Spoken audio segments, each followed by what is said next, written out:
कलमपुर अंचल दिनकू दिन बढ़िबारे लागिछि सड़क दुर्घटना। चिंतारे अंचलवासी। आज संध्या 5टा समय इच्छापुर पाखरे एक सड़क दुर्घटना घटिथिबा सूचना मिलिछि।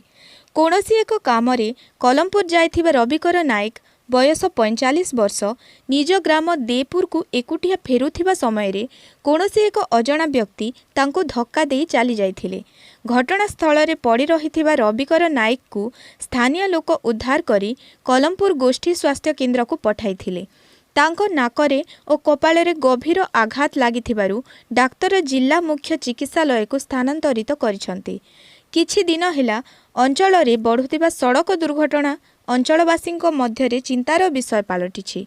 अमानिया गाड़ी चालक, मद्यपी और कम बयसर गाड़ी चालक मानक उपरे पुलिस रो कड़ा कार्यानुष्ठान अंचलवासी दाबी करुछंती।